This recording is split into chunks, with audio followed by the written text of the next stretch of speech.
Hi, I forgot about you. Hello. I forgot to open the camera. And that's what happens when I forget to open it. It thinks it's dark, so it's got it wide open. And then when I actually open it, it washes out until it gets the light figured out and gets the exposure correctly adjusted. So we did, as you may have seen in the posted notes, pre-record this today at the usual time, but for some odd reason, we were getting slow uploads, and just about 6 o'clock, maybe just a little bit after, I looked again, and Facebook had said, "We're unable to do that at this time. We're sorry, give feedback."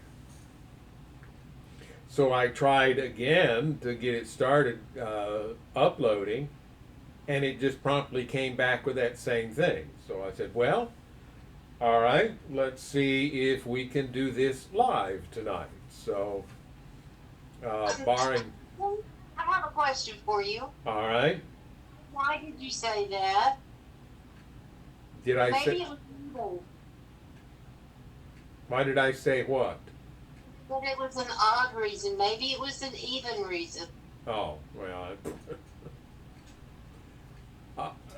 when I say odd, it means I don't know what's up. Just, I'm just giving me a hard time. we're crossing our fingers and hoping we don't have glitches and that we can have a complete live stream this evening. Uh, And we don't usually do it because of those problems, but since it wouldn't upload the recorded version, and because my wife went to sleep for probably 70–80% of it when we recorded it, we'll see if she'll stay awake for a little longer on this one. we may fall asleep during this one. Well, okay, if you do, you do. I said we, Oh, you mean me too? both of us. Well, I suppose that's possible. Um, I have to get our Bible software loaded up to the correct chapter here, but I have done that. So, yeah, I think I'll leave that open too because that's still uploading. Although I may end up replacing, deleting, and uploading. I'm recording this as well as streaming it. So we're going to maybe upload the actual version that went online rather than the version that for whatever reason wouldn't upload. So Well, I will check to make sure we have sound. all right, are you But are in a second, I'm not there. all right? Well, it's that's kind of the biggest deal all week is that pre-recorded version didn't upload. So we're doing it live, which is unusual. I did take care of the yard this week. Got that done on Wednesday. I forget what kept me going on Tuesday, except that the weather was a little um, kept threatening to rain. I think it had rained some, so the lawn might have been a little too wet to mow anyway. So I did that on Wednesday, got that taken care of. And then Thursday, I had an appointment with the dentist to get my teeth cleaned. So that's We been have done. company Tuesday. What are you saying? We have company Tuesday. Oh, we were going to have company on Monday, but they texted me and I called it off. Another company was trying to sell us solar, and my wife begged me to look them up, so I looked them up online, and they had a lot of bad reviews. So I'm like, no, I don't want solar from a company that has bad reviews for their security system installations.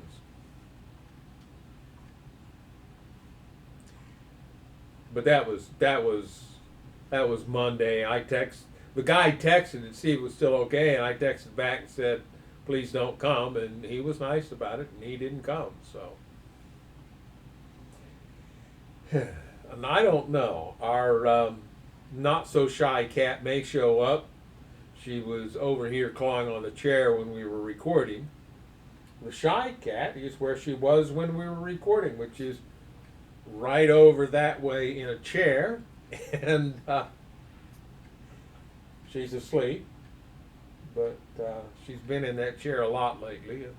You know how cats are. They find a place they like to go, and they'll stay there for a while, and then after a few days, they'll find a different place to go to, and they'll stay there for a while. And so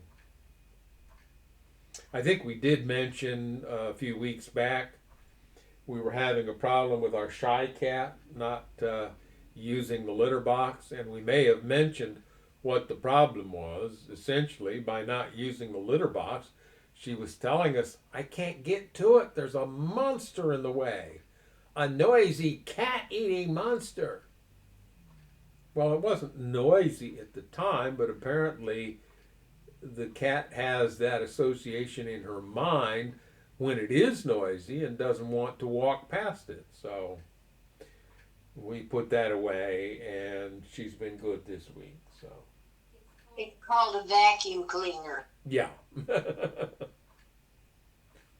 Well, you know, try and see it from the cat's point of view. They don't know what it is. All they know is it makes a lot of noise and runs over the rug and sucks stuff up. So they keep clear of it. Of course they're afraid of it. Yeah. People are afraid of anything they don't understand, and animals are the same. You know, if we understand something, it can be powerful and fearful, but we generally aren't afraid of it. It's when we don't understand it that we're afraid. I'm afraid of you. Because you don't understand me, huh? Not always. I don't know why you said we didn't have company Tuesday. Who'd we have? I don't know. That's why I asked you. Oh. Well, I don't recall any company except bringing the trash can back in after the garbage company. Oh, something did happen Tuesday, but it wasn't company. Okay. Okay. Well, at any rate, Barking and doing other things. I thought you weren't going to talk about that. Yeah. Well, Pick on me. let's go ahead and get into our Bible study. We'll bow our heads and we'll begin with a word of prayer.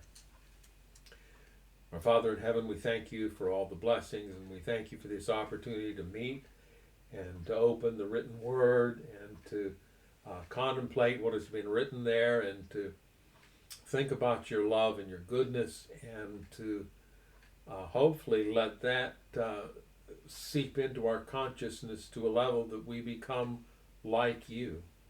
Send the Holy Spirit to aid in that process and to give us the comfort and instruction that we need at this point on an individual basis, not on a group basis. We ask this in Jesus' name. Amen.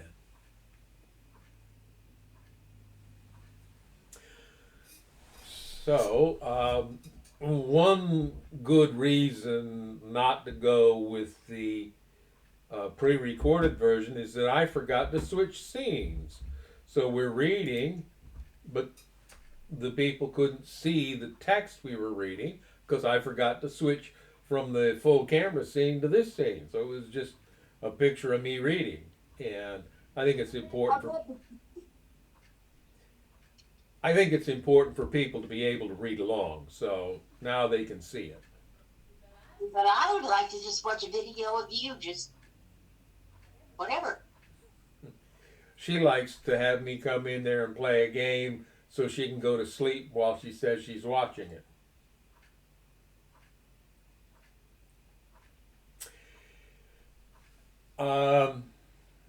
Works. We did leave ourselves in kind of an awkward position last week because we didn't really have time to read the last chapter of the book of Genesis.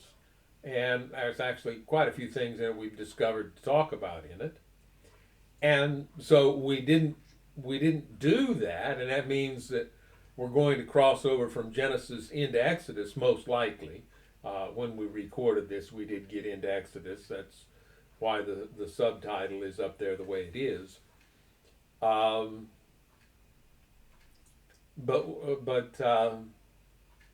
it'll give us a chance to kind of talk about some things that have to do with the transition from one book to the next, and maybe a little bit about the missing time period between the two books. Now, we finished last week reading chapter 49, which is poetic in form and which is a record of what Jacob said about his sons just before he died. We went through that rather quickly and didn't take a whole lot of time to examine it. We might put a little more time and effort into examining that when we get to the end of the book of Deuteronomy. Well, it's taken us from the beginning of January until now just to get through the book of Genesis. Now, there are parts of the other books that will probably go a little faster, like when you get into details about how the sanctuary was built or some of the multitudinous laws and regulations. We may not have a whole lot to say about those, so it might go a little bit quickly. But toward the end of the book of Deuteronomy, Moses makes a comment about the tribes, which are what essentially Jacob addresses when he talks to his sons, because his sons are the progenitors of the 12 tribes. And it might be interesting when we get there to compare what Moses said some several hundred probably years later to what Jacob said just before he died. Maybe it'll give us a clearer picture of the characters of these sons of Israel. At any rate, Genesis chapter 50, verse 1, Joseph threw himself on his father and wept over him and kissed him. Then Joseph told the physicians who served him to embalm his father's body. So Jacob, footnote A is going to tell us that the Hebrew is Israel, was embalmed. The embalming process took the usual 40 days, and the Egyptians mourned his death for 70 days. Now, that's not the only period of mourning for Jacob. We're going to run across another one.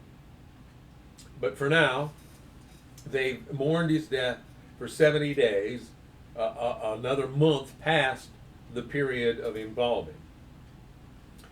When the period of mourning was over, Joseph approached Pharaoh's advisors and said, "Please do me this favor and speak to Pharaoh on my behalf. Tell him that my father made me swear an oath. He said to me, 'Listen, I am about to die. Take my body back to the land of Canaan and bury me in the tomb I prepared for myself.'" And we read that earlier, where Jacob told his sons that. "So please allow me to go and bury my father. After his burial, I will return without delay."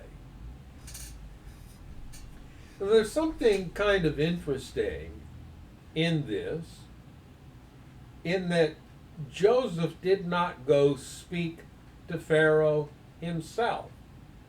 He sent the message through Pharaoh's advisors.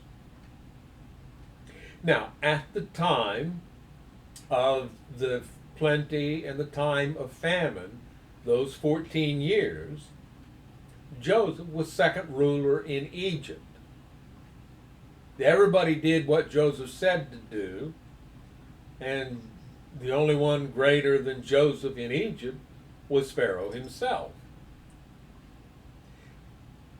And I would expect that during that time, Joseph had pretty good access to Pharaoh.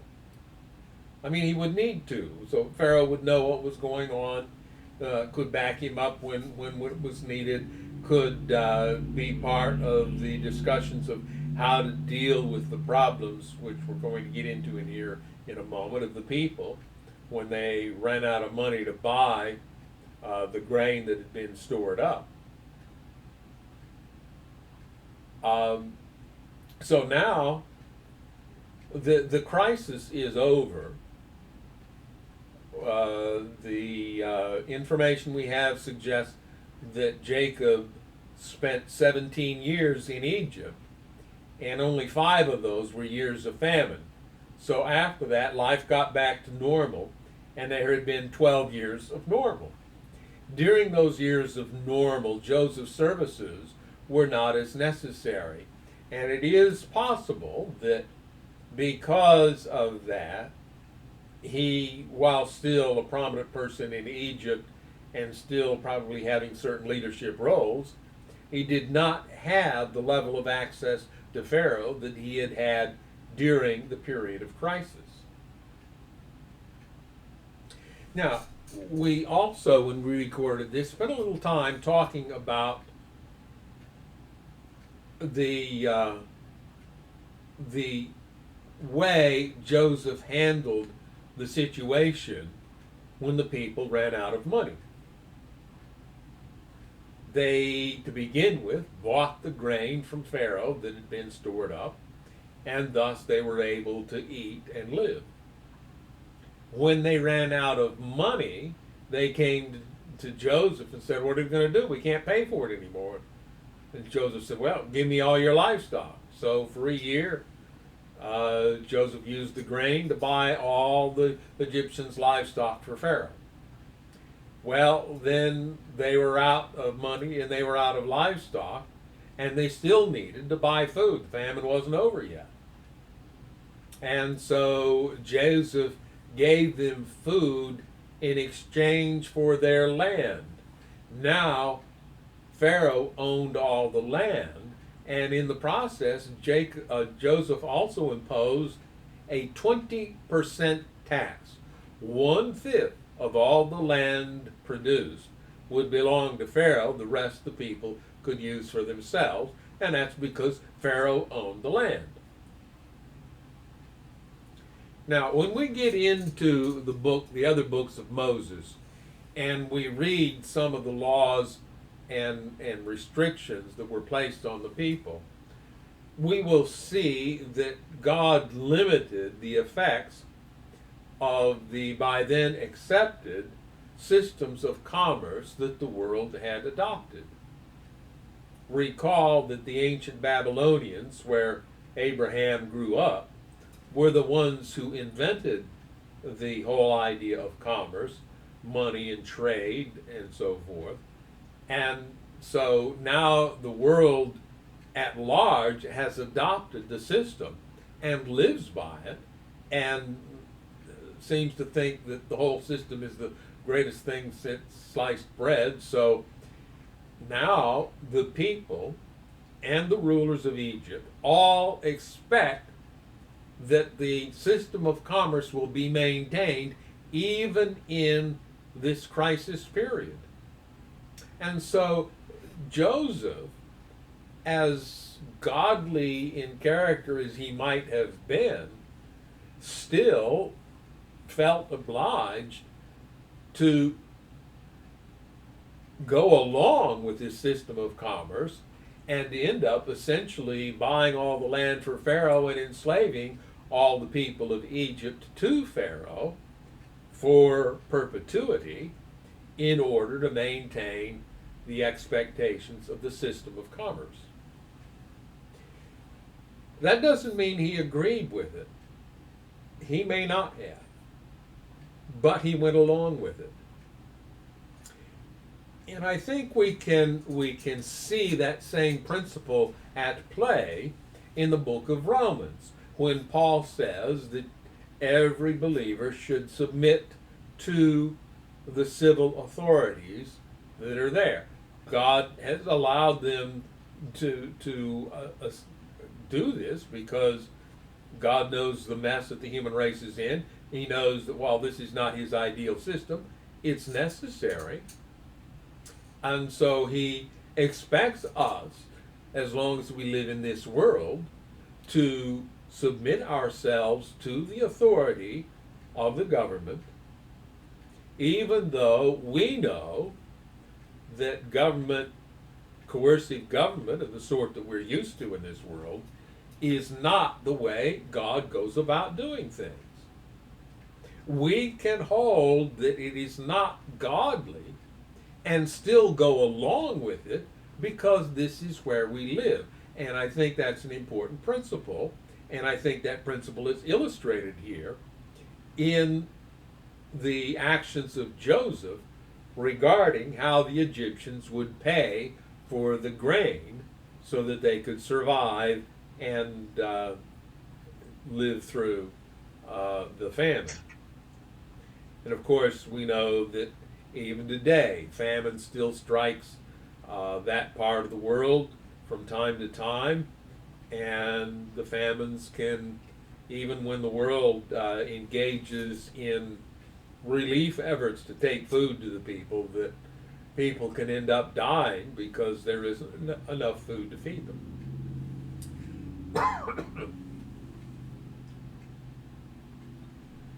Well, having said that, let's get back to the story. Joseph has asked Pharaoh for permission to go to Canaan and bury his father in the specific tomb that Abraham had bought, and we'll read those details here in a moment. Pharaoh agreed to Joseph's request. Go and bury your father as he made you promise, he said. So Joseph went up to bury his father. He was accompanied by all of Pharaoh's officials, all the senior members of Pharaoh's household, and all the senior officers of Egypt. Joseph also took his entire household and his brothers and their households, but they left their little children and flocks and herds in the land of Goshen. A great number of chariots and charioteers accompanied Joseph. So this sounds like a rather large retinue of people. Jacob's household comprised 70 or 75 individuals. We're going to run across that in a moment. Then you have Pharaoh's officials and senior officers.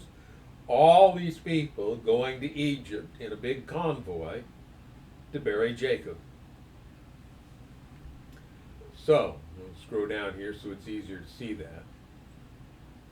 When they arrived at the threshing floor of Atad near the Jordan River, they held a very great and solemn memorial service with a 7-day period of mourning for Joseph's father.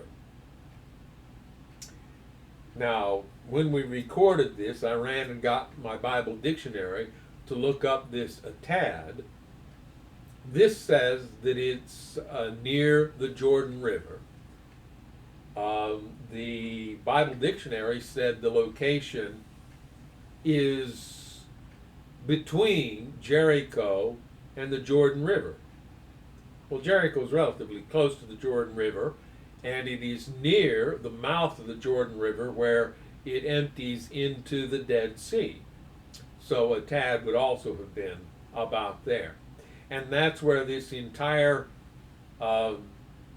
group of Egyptians and Hebrews together stopped and spent a week mourning for Joseph's father. So we had the 70 days in Egypt. Now we have 7 more days. So we have 77 days of mourning for Jacob. The local residents, the Canaanites, watched the mourning at the threshing floor of Atad.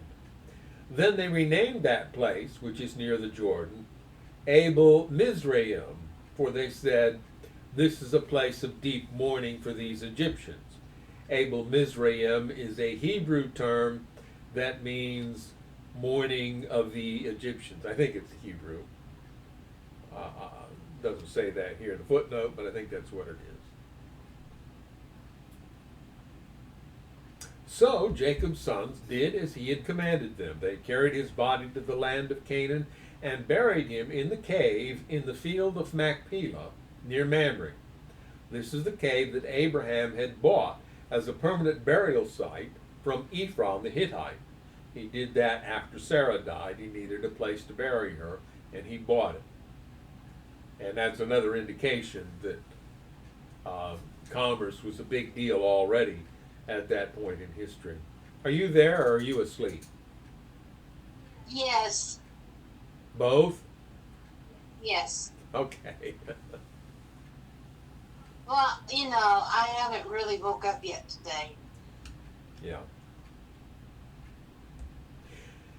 After burying Jacob, Joseph returned to Egypt with his brothers and all who had accompanied him to his father's burial. But now that their father was dead, Joseph's brothers became fearful. We'd already mentioned fear just a little bit ago when we were talking about the cat and the vacuum cleaner. But now that their father was dead, Joseph's brothers became fearful. Now Joseph will show his anger and pay us back for all the wrong we did to him, they said. So, what is the foundation of their fear at this point? It's guilt.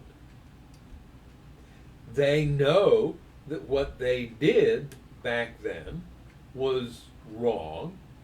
They had wronged Joseph. Joseph was a powerful man in Egypt, maybe not as powerful as when they first met him there, but still powerful.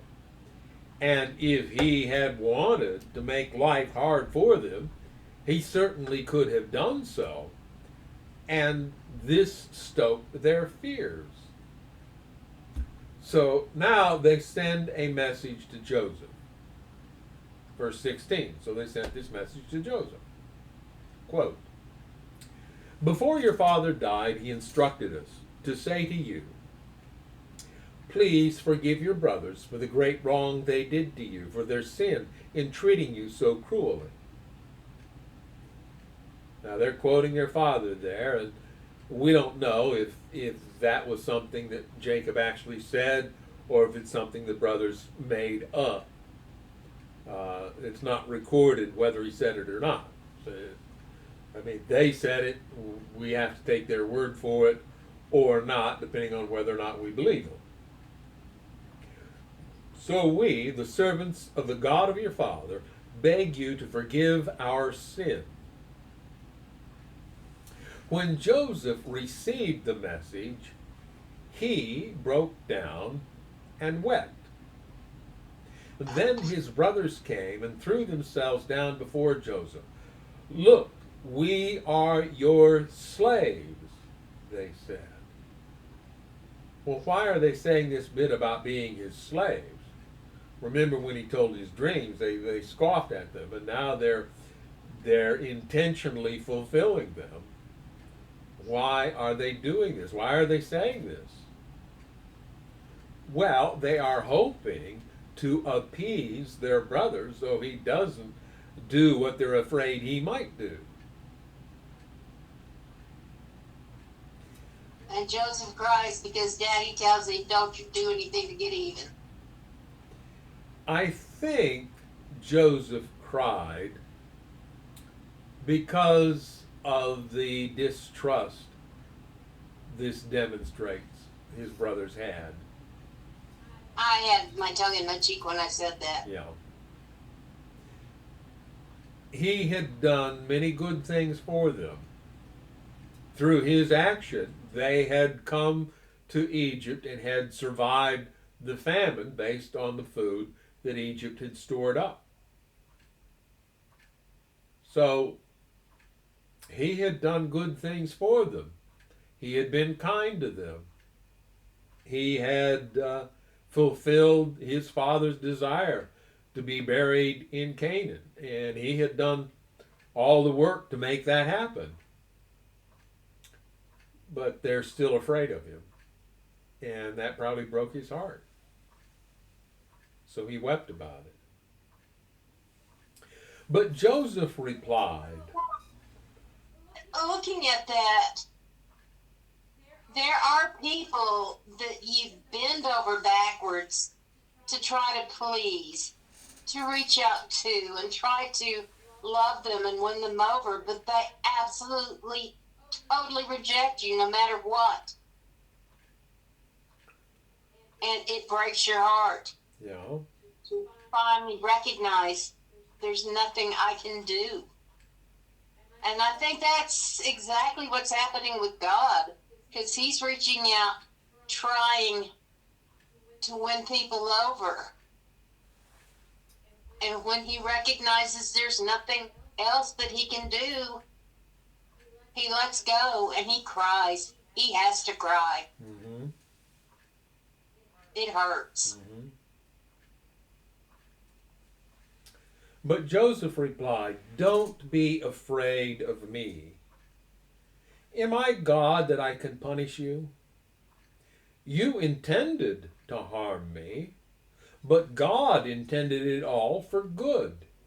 He brought me to this position so I could save the lives of many people, not just his family, but all of Egypt and some of the people in the surrounding country that was affected by this famine. No, don't be afraid. I will continue to take care of you and your children." So he reassured them by speaking kindly to them. In other words, they didn't need to placate him. They didn't need to appease him. Joseph understood. Right there, what you just said. They didn't need to placate to appease Him. Right? So are we saying here that society believes that Joseph is better than God when it comes to forgiving? Can I go there where I was about to go? Yes, ma'am. Now, we have pointed out in the past that when the Bible says God was with Joseph, we believe we can conclude from that that Joseph was with God. Joseph, over time, was having his character transformed to be more like the character of the Creator. Now, if his brothers did not need to appease or placate him, why do we teach that Jesus came and died in order to appease God's wrath about our sin? Is that what you were thinking?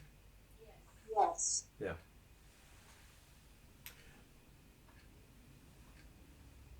And that's why we take the position we do about the atonement, that the appeasement uh, theory about the atonement is wrong, because it suggests that God is vindictive and holds grudges. And we don't believe that to be the case. No. Joseph did not hold a grudge against his brothers. I believe that over time, Joseph had come to understand the root causes of his brothers' actions. The favoritism that he had been shown by his father that made the brothers angry. He understood the brokenness of the home that made these brothers unfaithful, violent, and all the other things that were going on in that family back when all this happened. And Joseph also understood that God had done what God's good at, and that He has made something good out of something bad. He made it up to him. Yeah. And so there was no reason for him to hold a grudge. He had a good life. He had a better life now than he would have had if his brothers hadn't done that. The rest of the world had a better life than it would have if his brothers hadn't done that. Yes, they were wrong. They intended to harm him. Famous. Rich and famous, you know. They had evil in their hearts that they needed to deal with. Magnet.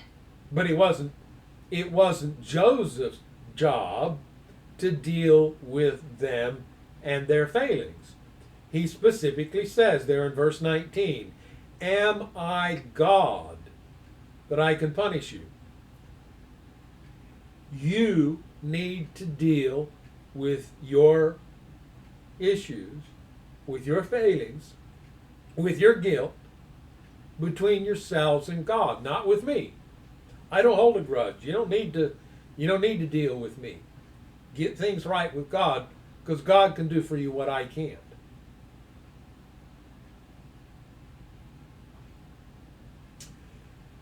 So Joseph and his brothers and their families, excuse me, continued to live in Egypt. Joseph lived to the age of 110. He lived to see 3 generations of descendants of his son Ephraim, and he lived to see the birth of the children of Manasseh's son Machir, whom he claimed as his own. Footnote C says Hebrew, who were born on Joseph's knees. And that was, I think, a cultural thing, that if you wanted to claim somebody else's child, they would be, quotes, born on your knees. And that was what Jacob's wives did with their handmaids. When their handmaids had sons, they, whether figuratively or literally, had the children born on their knees so that they would be considered their children more so than the children of the concubines, the handmaids.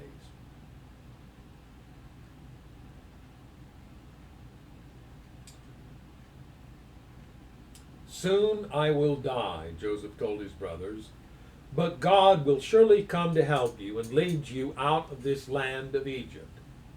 He will bring you back to the land he solemnly promised to give to Abraham, to Isaac, and to Jacob." Then Joseph made the sons of Israel swear an oath, and he said, "When God comes to you to help you and lead you back, you must take my bones with you." So Joseph died at the age of 110. The Egyptians embalmed him, and his body was placed in a coffin in Egypt.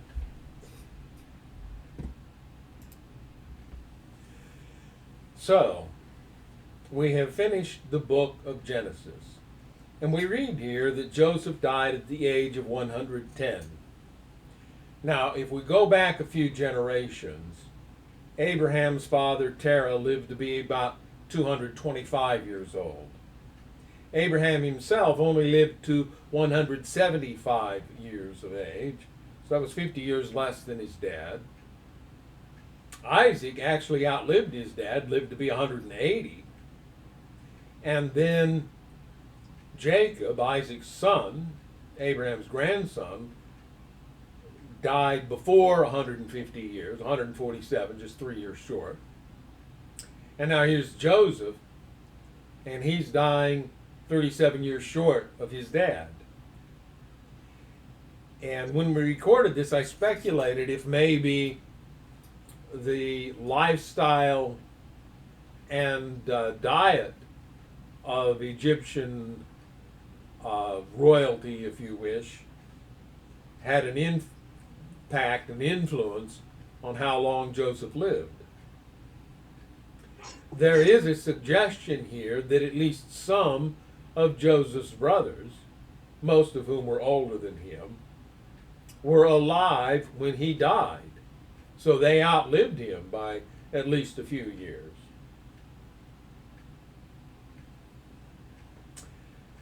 At any rate, now we skip on to the next book, the book of Exodus. Exodus chapter 1. These are the names of the sons of Israel, that is Jacob, who moved to Egypt with their father, each with his family: Reuben, Simeon, Levi, Judah, Issachar, Zebulun, Benjamin, Dan, Naphtali, Gad, and Asher. 11 sons are named there. In all, Jacob had 70, or perhaps 75, descendants in Egypt, including Joseph, who was already there. And if you look at the footnote there, the Dead Sea Scrolls and the Greek version read 75, and it said, see the notes on Genesis 46:27. We have a tendency to take what the Septuagint says and what even the Dead Sea Scrolls might say, since these are later additions, with, well, not with total skepticism, but with a level of skepticism, particularly given the nature of the Hebrews in Egypt who prepared the Greek version for the libraries at Alexandria. But at any rate, 70, 75, I don't think the number's really that critical. In time, Joseph and all his brothers died, ending that entire generation. But their descendants, the Israelites, had many children and grandchildren. In fact, they multiplied so greatly that they became extremely powerful and filled the land. Eventually, a new king came to power in Egypt who knew nothing about Joseph or what he had done. Now, I'd like to take issue with that verse 8, and we'll go back to a more literal version in a moment here. Do you really think that it's possible that over just a few generations that a ruler in Egypt who would have been raised and taught the history of his people wouldn't know anything at all about Joseph? Now, this, as we have noted, is a rather interpretive translation, so they have kind of added to it. If we look at a more literal translation, and here I'm looking at the New American Standard Bible, if I read that verse in it, got to back up a page. Now a new king arose over Egypt who did not know Joseph. And the King James puts it in the older English word order and says, who knew not Joseph. Gnosko. Yeah. Well, that would be the Greek version. But I think perhaps what is being intended here is know, as in Adam knew his wife Eve, and she conceived and gave birth to a son. Intimacy. Yeah, it's not that this man didn't know about Joseph, didn't know the history of his country, and how Joseph had rescued the land from disaster because of famine, making Egypt such a strong country that it exists to this very day. It's not that he didn't know that. It's that he had no clue about the character of Joseph and the approach that Joseph had taken to rulership. He didn't understand the principles that Joseph apparently understood about how to rule over people without destroying them. Verse 9, he said to his people, look, the people of Israel are now outnumber us and are stronger than we are. We must make a plan to keep them from growing even more. If we don't, and if war breaks out, they will join our enemies and fight against us. Then they will escape from the country. Now that's exceptionally interpretive, and in fact they admit it because they put a footnote there. And if you look at that B, it says, or will take the country. And again, if we go to a more literal version, it would say, well, the New American Standard Bible says, and depart from the land. I'd like to see what the King James Version says there. Um,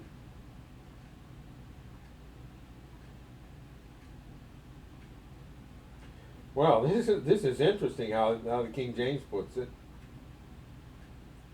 When there falleth out any war, they join also unto our enemies and fight against us, and so get them up out of the land. And but it does seem that a lot of the interpreters here are suggesting that what they think Pharaoh was trying to say was that the Hebrews would leave Egypt. Well, if you're afraid that they're going to overpower you, don't you want them to leave? But and that's why I think this reading that the alternate reading that they give here in the footnotes might be a little bit more accurate, because it says take the country.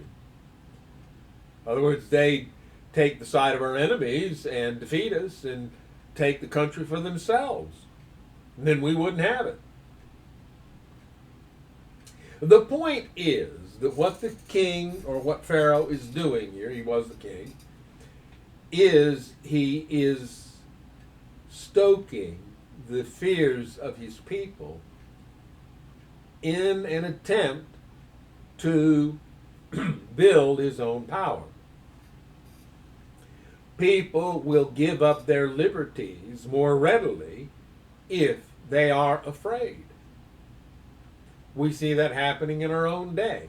And we see governments in our own day stoking the fears of people in order to get permission from the people to do whatever it is they want to do.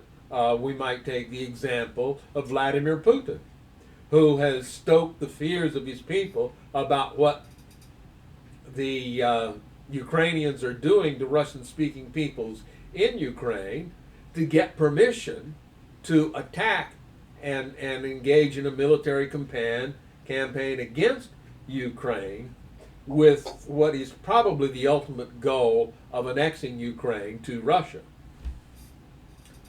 Make people afraid, and then you will have the power to do what you want to do. And that's what this man is doing.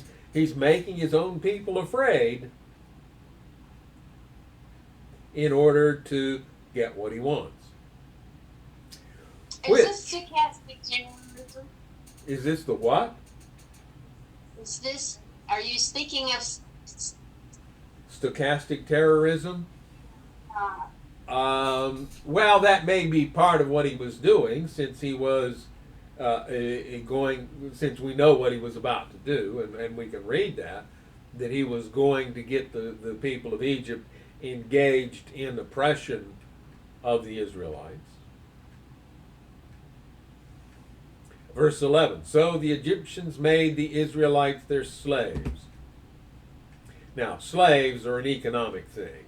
Free labor allows you to get rich quicker because you don't have to pay the workforce. So, you've got all these people here. You're worried that they're going to join your enemies.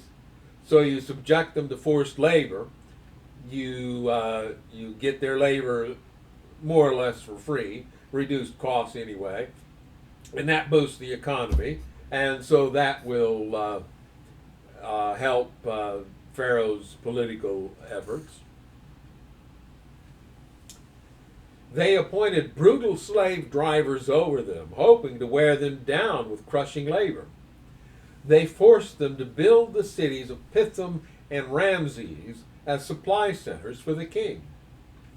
But the more the Egyptians oppressed them, the more the Israelites multiplied and spread. I mean, if your life's miserable, what joy do you have in life except going home to your wife? And so the attempts to suppress their population was having exactly the opposite effect. The more the Egyptians oppressed them, the more the Israelites multiplied and spread, and the more alarmed the Egyptians became. We're talking a vicious cycle here. The more they put the pressure on, the more they grow, the more the Egyptians become afraid, so the more they put the pressure on. Whenever you attempt to suppress the power of a people group, you're doomed to fail. You may succeed in the short term. You might even go to the extreme of genocide, trying to put down a people group. But no genocide so far has ever been 100% effective. And eventually, that comes back to be a problem for you. The Israelites tried to execute all the Amalekites. If our interpretation of the book of Esther is correct, they didn't quite get them all, and one of them held a grudge against them many, many, many years later and threatened to destroy the entire Jewish nation in retaliation for the genocide against his own people. So whenever you take oppressive, destructive means trying to deal with what you perceive as a threat, you're doomed to fail, ultimately. So the Egyptians worked the people of Israel without mercy. They made their lives bitter, forcing them to mix mortar and make bricks and do all the work in the fields. They were ruthless in all their demands.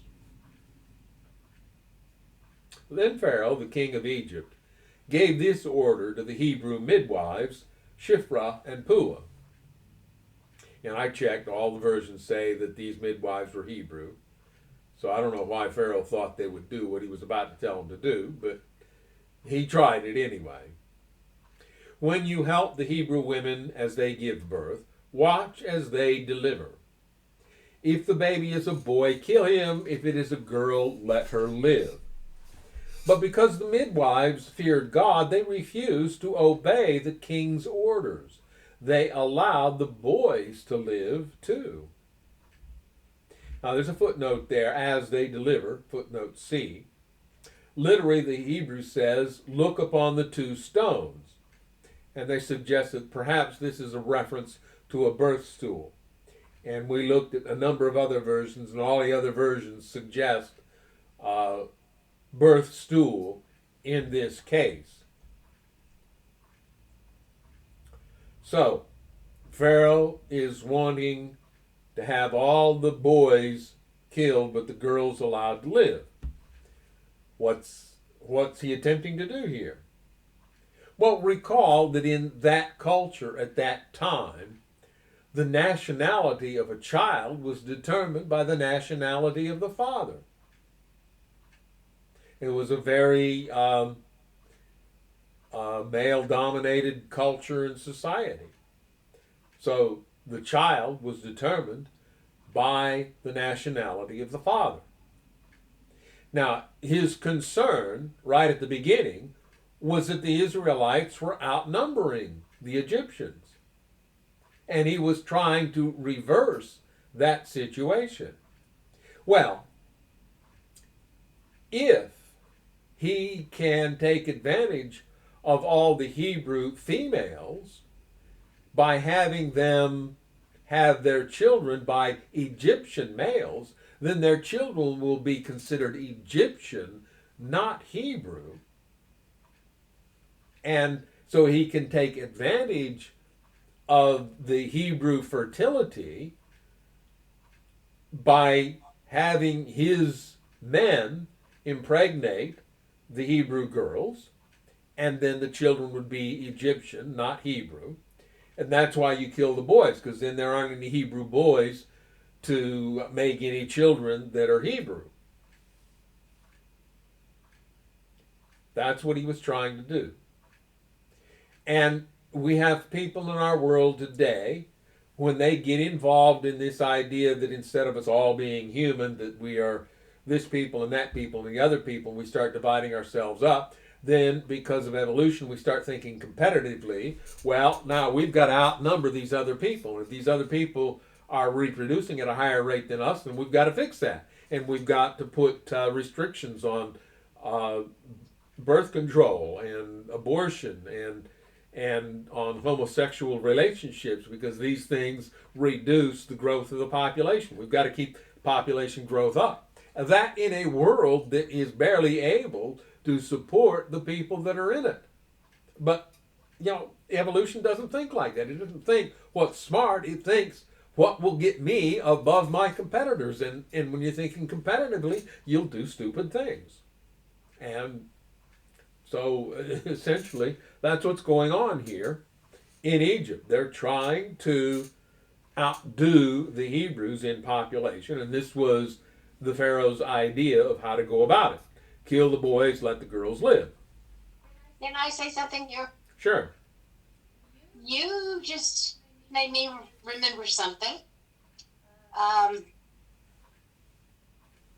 Recently, I heard someone talking about what the Bible teaches, and he was stating it as fact, basing it on history. Mm-hmm. He didn't give any references. Just, this is the way it is. You ought to know this.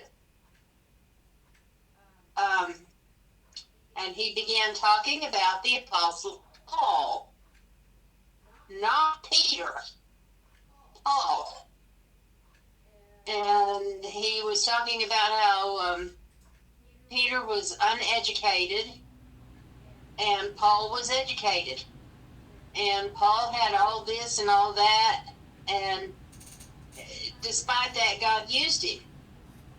But Paul was full of himself, and in the end, he died by crucifixion. Paul? Paul. So now, when you said that, I'm thinking, wasn't Paul a Roman citizen? He was. He was And executed was by the sword. To hang a Roman citizen? It was Peter who was crucified, not Paul. Yeah, he was saying that Paul was crucified upside down. Well, that was Peter, if we're to believe the tradition. Yeah, but he was saying it wasn't Peter, it was Paul. That it was actually Paul. Except that the Bible specifically says, I think it does. Well, no, maybe not. I was going to say he specifically says that as a Roman citizen he was executed by beheading. But I think, doesn't it come out and say that as a Roman citizen, you just flogged a Roman citizen. well, yeah, there is that.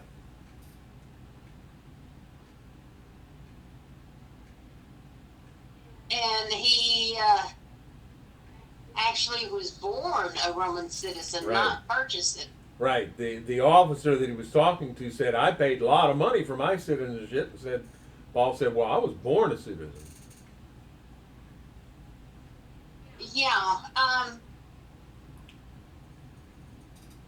but I thought that it was illegal to hang a Roman citizen, to crucify a Roman citizen. Well, I think from history we are led to believe that the Romans reserved crucifixion for non-citizens.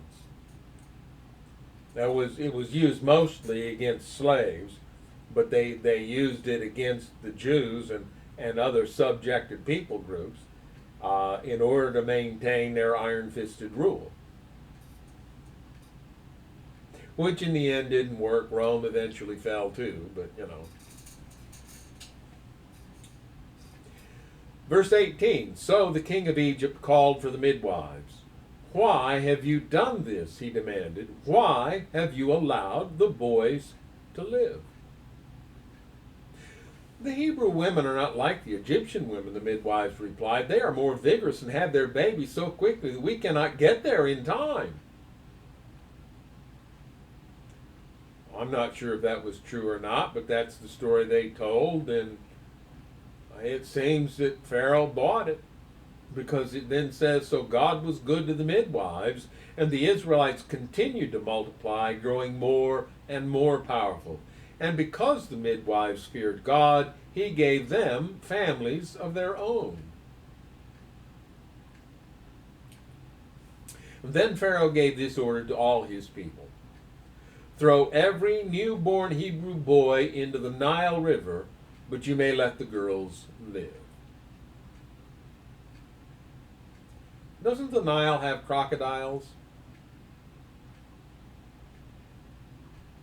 I don't know. Well, whatever. A baby in a river is not in a generally survivable state. No. So that was the intent. If the midwives wouldn't kill the boys, then he'd order the rest of the Egyptian people to do so. About this time, a man and woman from the tribe of Levi got married. The woman became pregnant and gave birth to a son. She saw that he was a special baby and kept him hidden for 3 months. But when she could no longer hide him, she got a basket made of papyrus reeds and waterproofed it with tar and pitch. She put the baby in the basket and laid it among the reeds along the bank of the Nile River. The baby's sister then stood at a distance, watching to see what would happen to him.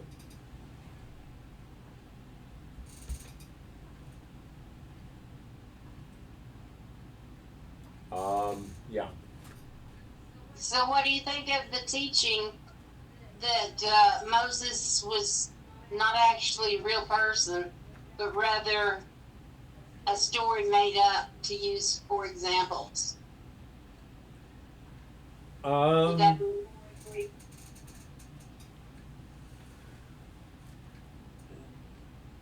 Well, I don't know what to say about that idea.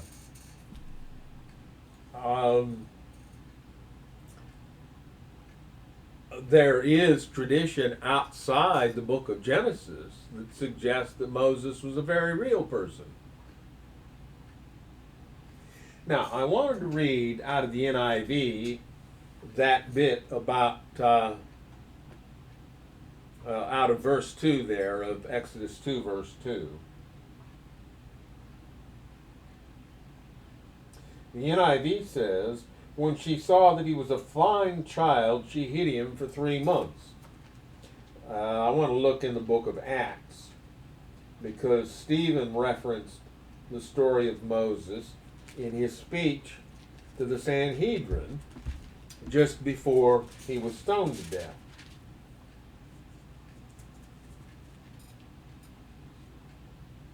Yes. Verse 20. Acts 7, verse 20.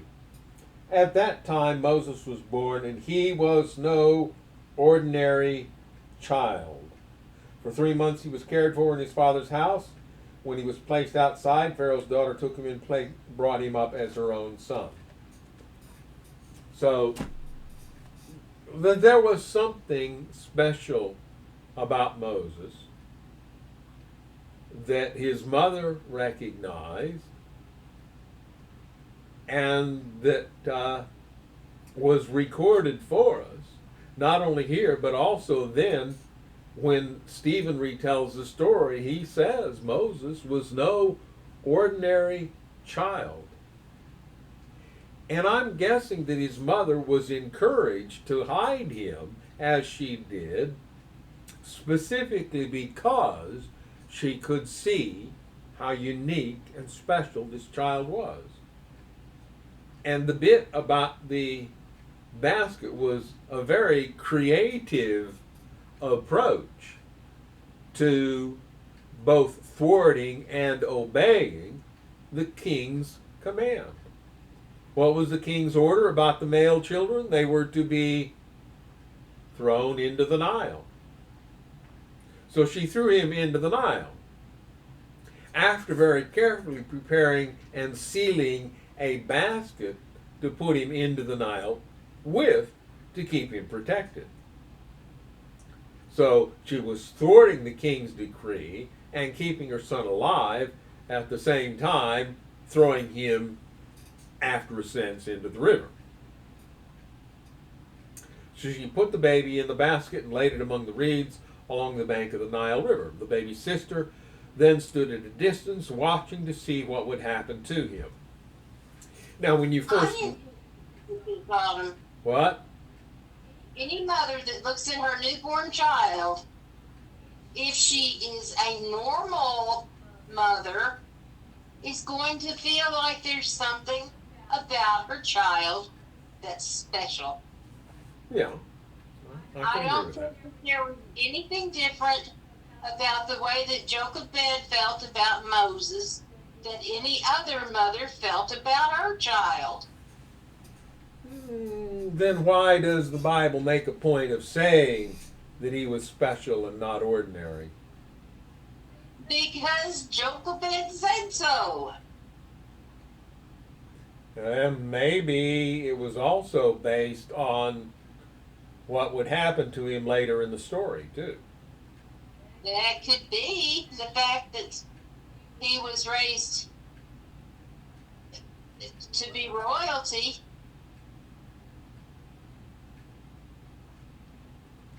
Now, when you first read that part of chapter 2, you get the impression that Moses was their firstborn. They got married and then she had a son. But if he had an older sister that could watch him, we don't know how old she was, but she was older than him. And if he had an older sister, then that means that this couple had had children already. And now Moses was born. Well, Aaron had to be older because he would have had to have survived the river somehow. Well, I have always wondered if perhaps what happened was that the decree came out after Aaron was born. The decree to the people of Egypt. That's what I said. He would have had to be older than Moses. Yeah.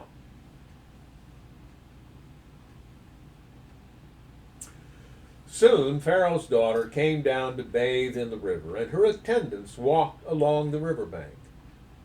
When the princess saw the basket among the reeds, she sent her maid to get it for her. When the princess opened it, she saw the baby.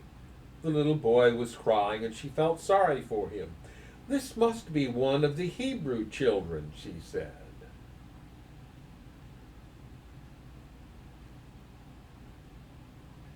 I wonder if she was already a mother or if she just had strong mother instincts. It doesn't say what age she was just Pharaoh's daughter.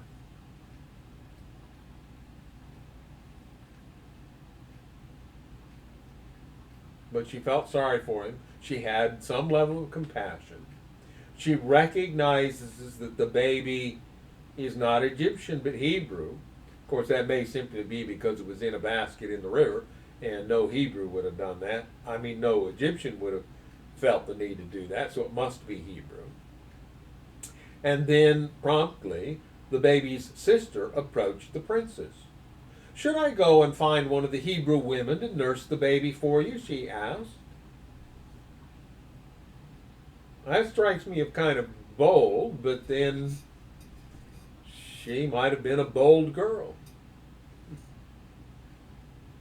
Certainly she stood up to leadership roles later in life. She got herself kicked out of camp for a while. Yeah. And as we read this, I personally think that the princess, Pharaoh's daughter here, knew what was going on. Even if she didn't know that this girl was the baby's sister, when the girl says, "Shall I get you a Hebrew woman to nurse the baby for you?" I think she had a pretty good idea that the woman the girl would bring back would be the baby's mother. But she agreed to it. "Yes, I do," the princess replied. So the girl went and called the baby's mother. Her own mother, too, of course. "Take this baby and nurse him for me," the princess told the baby's mother. "I will pay you for your help." So the woman took her baby home and nursed him. Later, when the boy was older, his mother brought him back to Pharaoh's daughter, who adopted him as her own son. The princess named him Moses, for she explained, "I lifted him out of the water." Footnote for that says Moses sounds like a Hebrew term that means to lift out. So there's some wordplay going on there in the naming. And that's the end of that part of the story. People like to add a lot to it because we find the whole idea of putting a baby in a basket and putting him in the river and the sister and all that. We find that all very fascinating. Now, I looked for it. There is a tradition that Moses' mother had him until he was 12. And I thought maybe that would be found in Stephen's speech at Sanhedrin, but he didn't say it there. So I'm not sure where that comes from. Maybe someday we'll run across it. Yeah. That may have come from the Jewish tradition of a boy reaching adulthood a Jewish boy reaching adulthood at the age of 12. Yeah, that's when they had their bar mitzvah, which in Hebrew means son of the law. Yeah. So yeah, that could be. The narrative here doesn't say. It just says he was older. How much older? It doesn't tell us. It could have been more like 3 because that was, I think, in those days the general age for weaning. Once the boy was weaned, it was time to take the boy to the princess, and she adopted him as her own son. And then we skip, what, between 28 and 37 years. We don't know how much. Because many years later, when Moses had grown up, he went out to visit his own people, the Hebrews, and he saw how hard they were forced to work.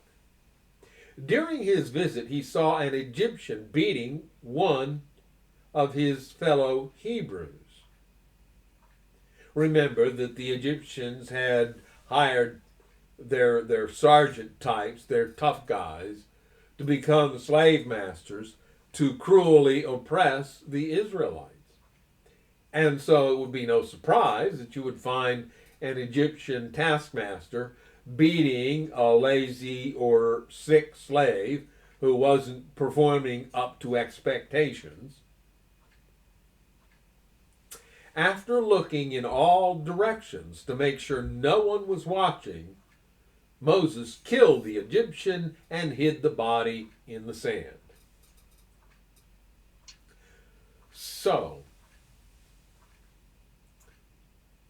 Moses is seeing his own people. He's seeing their condition.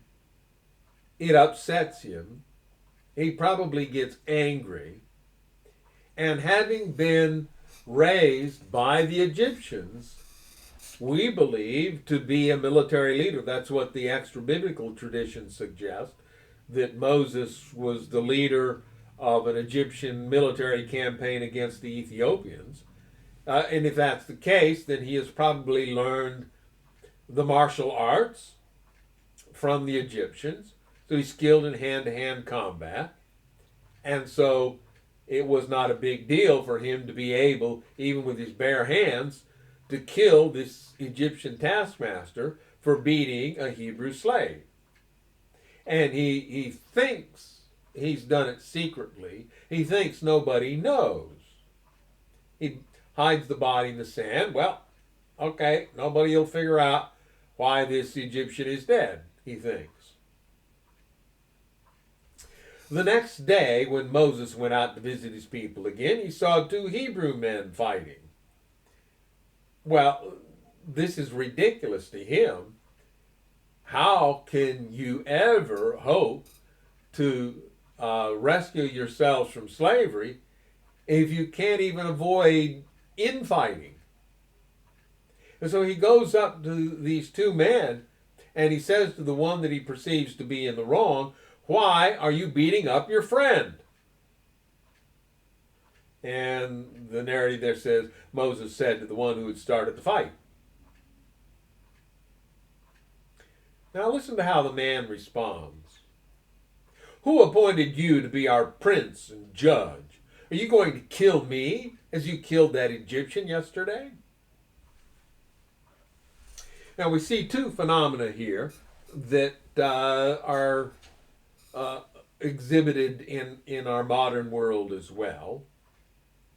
Number one, the immediate step toward self-justification. We don't know what this fight was about, but we can imagine that after years and maybe even decades of cruel oppression by the Egyptians, that these Hebrew men had a lot of pent up resentment, anger, frustration, all of these things built up in them because of the condition they were forced to live in. And so it didn't take a whole lot to set off a nasty argument and a physical altercation because of the oppressive situation that they lived in. But once they're caught at it, well, then they realize, wait a minute, this is stupid. But who wants to admit that they're stupid? So then you step immediately into self-justification mode. And notice the approach he takes. What authority do you have over me? Who made you our prince and judge? You don't have jurisdiction. The sovereign citizen types in our country, they get hauled into court for whatever infraction, and they try to make the case that the court has no jurisdiction over them. Doesn't ever work, but they try that. So yeah, when you're trying to avoid taking responsibility for your actions, that's one of the things you'll try to do, is try to assault the authority of those who are stepping in to hold you accountable for what you've done. And that's what he does here. But notice also that he immediately switches to accusation. And this is probably founded in fear. Obviously, the story has gotten out. And these Hebrews know that Moses killed an Egyptian yesterday. And that means they know that he's a formidable physical presence, meaning that this man's probably frightened. And so he brings this up. And when he does, But they're not afraid that the guy is missing, dead, and they will be blamed for it rather than Moses. And who's going to believe them when they say it was Moses that did it? well, that could be, but it apparently wasn't an issue because apparently everybody knew who did it.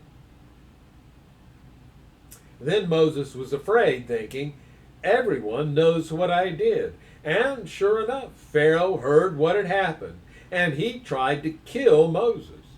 But Moses fled from Pharaoh and went to live in the land of Midian. Midian was one of the 7 sons Abraham had with his second wife, well, third wife, depending on how you want to think of it, Keturah, the one that he married after Sarah died. And those sons were sent away from Canaan so that they would not inherit the land that belonged to Isaac. However, as sons of Abraham, they would have been raised by Abraham to have the same beliefs about the Creator that Abraham had passed on to Isaac. So, at least at this point, the people of Midian are a Creator worshiping group. And that's where Moses goes.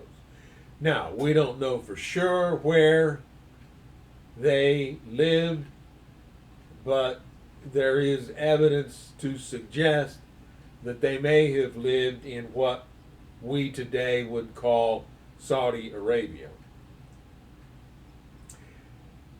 Moses clearly had to get clear out of Egypt.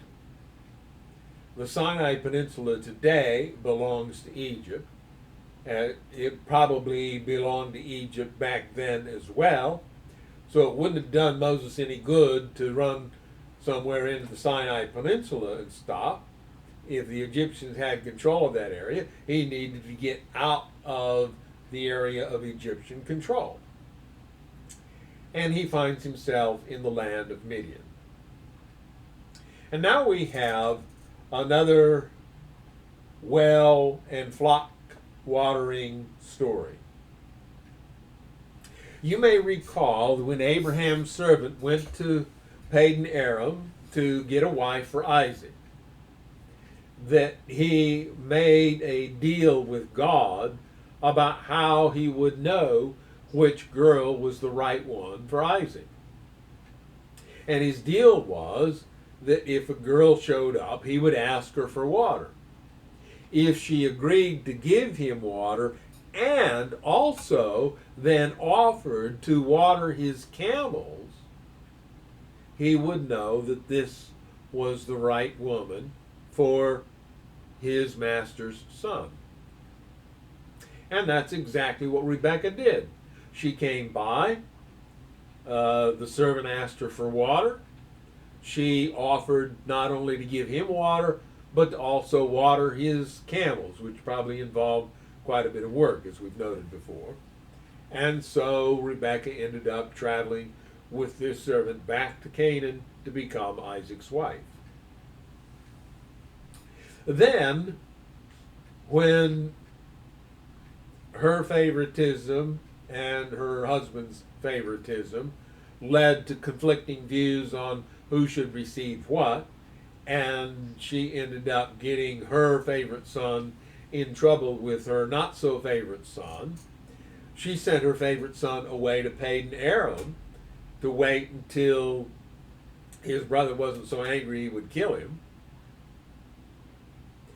And when he got there, when Jacob got there, he found the flocks waiting for the time of watering. There was a big stone in the way, and they would wait until all the flocks got there, and then they'd roll the stone away, water the flocks, and put the stone back in place.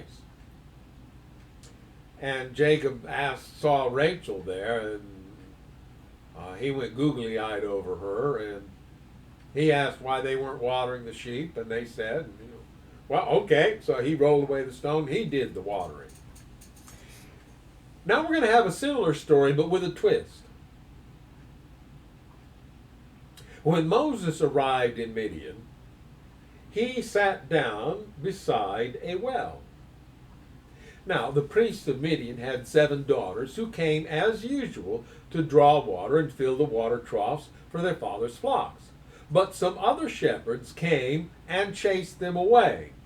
And we'll see indications in a little bit that this was apparently a regular thing. But now, Moses was there, and Moses saw this as an injustice, and Moses, we don't know exactly what happened, but he may well have inflicted a little bit of physical pain on these shepherds to let them know that right now he intended to be the boss, and they were going to let these young ladies water their flocks first. because he said so. And Moses jumped up and rescued the girls from the shepherds. Then he drew water for their flocks. So he did the watering this time. When the girls returned to Reuel, their father, he asked, "Why are you back so soon today?" That's what makes me think that this harassment by the other shepherds was a regular thing, because Reuel was surprised that he got back so quickly. And so he asked them, "What's going on? Why are you back so soon?" Their answer, "An Egyptian rescued us from the shepherds," they answered, "and then he drew water for us and watered our flocks." Well, now Reuel's just a little bit upset. "Well, then where is he?" their father asked. "Why did you leave him there? Invite him to come and eat with us." Moses accepted the invitation and he settled there with him. In time, Reuel gave Moses his daughter Zipporah to be his wife. Later, she gave birth to a son, and Moses named him Gershom, for he explained, "I have been a foreigner in a foreign land." Gershom sounds like a Hebrew term that means a foreigner there. So, again, a name that sounds like a bit of wordplay in naming the child. So, Moses moves to Midian. He becomes the son-in-law of the priest of Midian. I don't know, have we read that yet? I don't know. Yes. Verse 16. Now the priest of Midian had 7 daughters. Yeah. So this man Reuel was spiritual leader of a group of creator worshiping people. So he was a priest not just of Midian, but a priest of the creator. And Moses is now going to spend time as this man's son-in-law. It would have been nice to know that as a kid, because I wondered how come they knew about the real God, or what kind of God were they worshiping? Because only the Israelites worshipped the true God. That's what we were taught. Yeah, that's not really true. We believe that the Edomites, at least for a time, worshiped the Creator. And the Midianites, apparently that was for a time, because later the Midianites would be a thorn in Israel's flesh. Belshazzar ordered that Israel's God to be worshipped. Yeah. Of course, that didn't last very long because his nation was less than a day away from destruction. But Less than a day? well, yeah, he said that after Daniel read the writing on the wall. And that very night, Darius came in and sacked the city. I thought that, oh, it was Nebuchadnezzar, I thought that said that. Well, okay, Nebuchadnezzar did say, I don't know if he said that. I know that, that the king who presided over Daniel's visit to the lion's den made a decree like that. I think that was Cyrus, was it? At any rate. Years? Well, no, somebody said that. I thought it was after the guy quit being a cow. We can look that up sometime and see what it says. Okay. Years passed and the king of Egypt died, but the Israelites continued to groan under their burden of slavery. They cried out for help, and their cry rose up to God. God heard their groaning, and he remembered his covenant promise to Abraham, Isaac, and Jacob. He looked down on the people of Israel and knew it was time to act, or acknowledge his obligation to help them.